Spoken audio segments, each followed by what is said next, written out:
It's all about you, Jesus, and all this is for you, for your glory and your fame. It's not about me, as if you should do things my way. I'm going to start off with just a spoken word. And,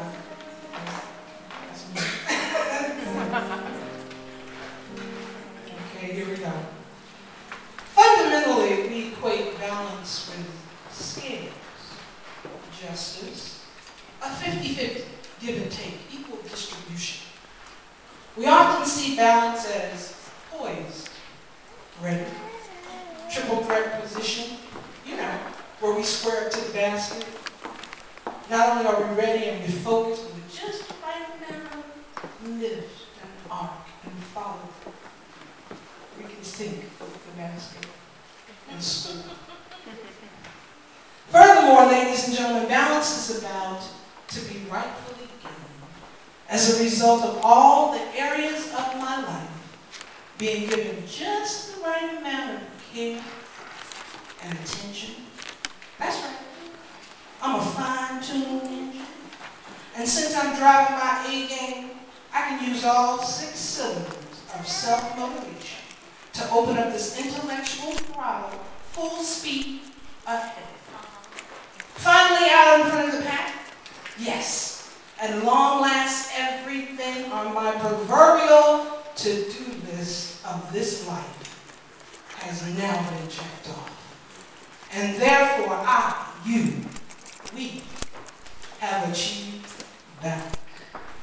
Booyah! Did this sound a little crazy? A little extreme? Well, maybe it is. But I think sometimes we can get that kind of crazy or that kind of extreme about trying to achieve what we call balance. I mean, like Solomon said, it's all smoke, vapor, here today, gone tomorrow. But on the other hand, or on the other side, should we just retreat, withdraw, only to have life happen to us again and again and again? What? Give up on transformation, change, justice? Should we embrace empathy, apathy, cynicism?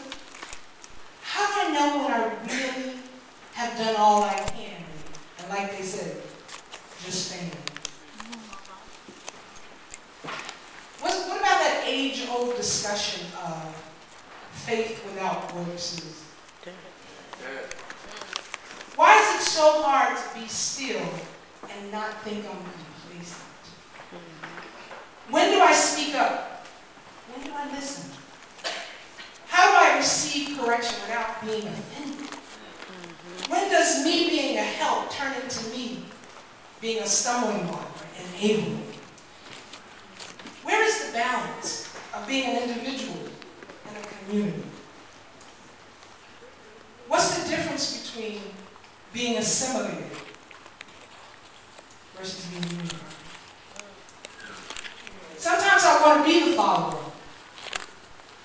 but then I'm called to be a leader. What is up with that guy? Where do we begin? So how do we balance our doing with being? And you know, I have all these, I'm a thinker, so I have a lot of stories and a lot of things that are going through my mind. And the best advice I got was talk to you like you went to coffee shop. So this is what I'm talking to you about. All right. All right.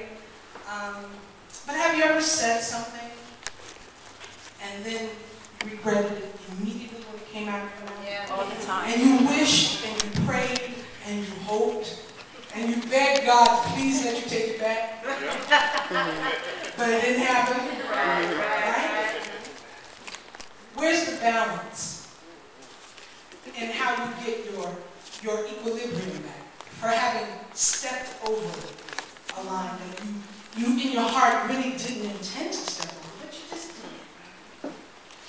Have you ever had a that you let down because their expectations were here and you were here? Or have you ever had a friend let you down because your expectations were and they were? So the kind of balance that has really been on my heart is not really the kind of balance that you can evenly distribute. You know, like when you think about scales, you put a few rocks on this side, you put the same number of rocks on that side, you have what? Balance.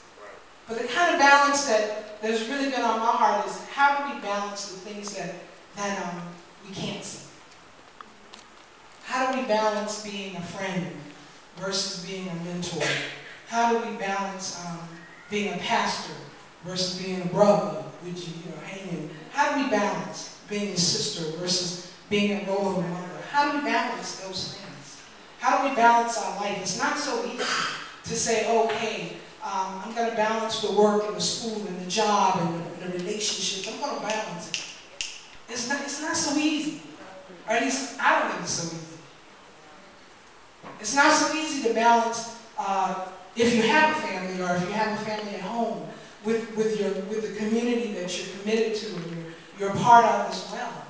This is not something that comes so easy to us, but because we're used to, taking a little bit from this side, taking a little bit from that side until it evens out, we might be tempted. We might be tempted to try to balance ourselves.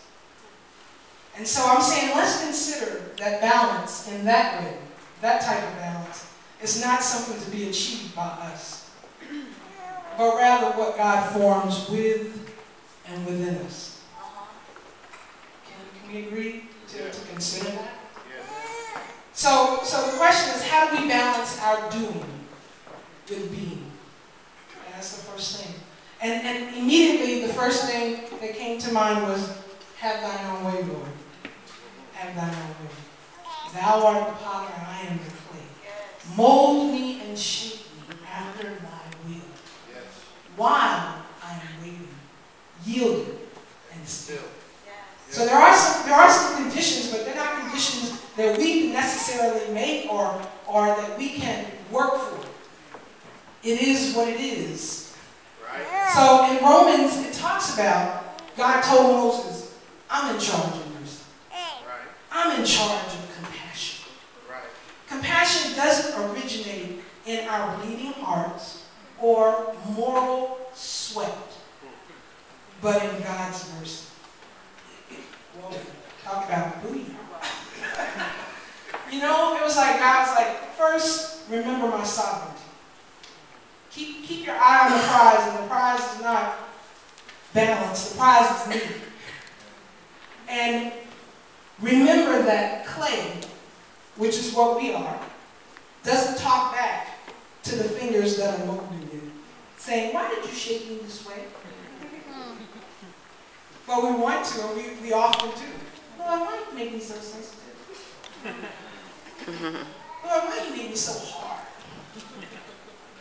Lord, why am I the one that everybody always asks the question? And so we have our questions, and it's natural, and we're human. But to remember that when all the smoke clears, God is the one that's molding and shaping the balance of us. And in addition to that, remembering that Christ holds it all together. And I was like, wow, okay, Lord. So in Colossians it talks about we look at the sun and see the God who cannot be seen. We look at the sun and we see God's original purpose in everything created. For everything, absolutely everything, above and below, visible and invisible, rank after rank after rank of angels. Everything God started in him, meaning Christ, and finds its purpose in him. He was there before any of it came into existence and holds it all together right up until this moment. As if you should do things my way.